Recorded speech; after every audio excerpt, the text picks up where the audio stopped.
আসসালামু আলাইকুম। আজ আমি মাছের ডিমের একটি ইউনিক রেসিপি দেখাবো। রেসিপিটি দেখতে আমার সাথেই থাকুন। প্রথমে আমি মাছের ডিমগুলোকে কষলে নিয়ে ভালো মতো এর থেকে যেই রগগুলো থাকে সেগুলো বের করে নিচ্ছি। সব বের করে নিয়ে এগুলো ফেলে দিচ্ছি। এখন মাছের ডিমের মধ্যে দিয়ে দিচ্ছি পেঁয়াজ কুচি। এখানে 2টো পেঁয়াজ কুচি দিয়েছি, কাঁচামরিচ কুচি দিলাম 2 টেবিল চামচ দিয়েছি বেসন, সামান্য হলুদের গুঁড়ো, সামান্য লবণ এবং একটু মরিচের গুঁড়ো, লাল মরিচের গুঁড়ো দিয়ে এটাকে আমি কষলে মেখে নিচ্ছি। মাখা হয়ে গিয়েছে। একটি ফ্রাই প্যানে কিছুটা তেল দিয়ে চামচ দিয়ে আমি, আপনারা চাইলে হাত দিয়েও দিতে পারেন, চামচ দিয়ে আমি ছোট ছোট শেপ দিয়ে এগুলোকে ভেজে নিচ্ছি।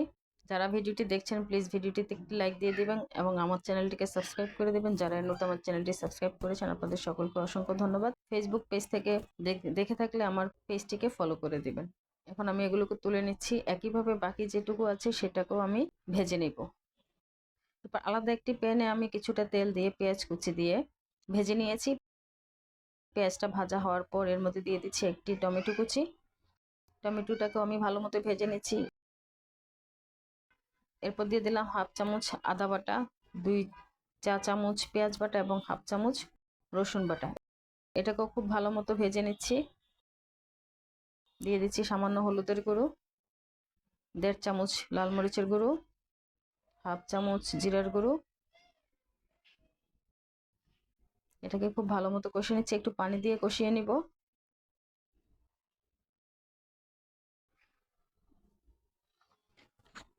একটু ঢেকে কষাচ্ছি।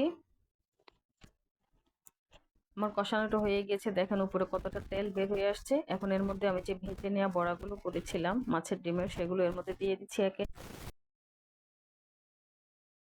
সবগুলো দিয়ে দিলাম। দিয়ে এটাকে আমি একটু ঢেকে দিচ্ছি। ঢেকে 3-4 মিনিট রান্না করার পর এটা থেকে আরো তেল বের হয়ে আসছে এবং এখন এটাকে আমি একটু উল্টে দিচ্ছি। মশলাগুলো সহ উল্টে দিয়ে পানি দিয়ে দিলাম। এখানে 1 কাপ পরিমাণ পানি দিয়েছি। পানি দিয়ে এটাকে নেড়ে নিচ্ছি। নেড়ে আমি এটাকে ঢেকে রান্না করব। আমি লবণ দিতে ভুলে গিয়েছিলাম, তাই এখন একটু লবণ দিয়ে নিলাম। এরপর ঢেকে রান্না করেছি 5 মিনিটের মতো। 5 মিনিট পর ঢাকনাও তুলে এটাকে আমি আবারও নেড়ে দিয়েছি। আরও কিছু সময় আমি এটাকে ঢেকে রান্না করছি, ঝোলটা একটু কমে আসা পর্যন্ত।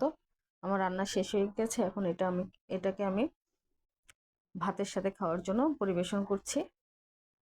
আমি আমার সার্ভিং ডিশে এটাকে ঢেলে নিচ্ছি। রান্নাটি কেমন হলো কমেন্টে জানাবেন। যদি ভিডিওটি ভালো লেগে থাকে অবশ্যই ভিডিওটিতে একটি লাইক দিবেন এবং আমার পেজের অথবা ইউটিউব চ্যানেলের সাথেই থাকবেন।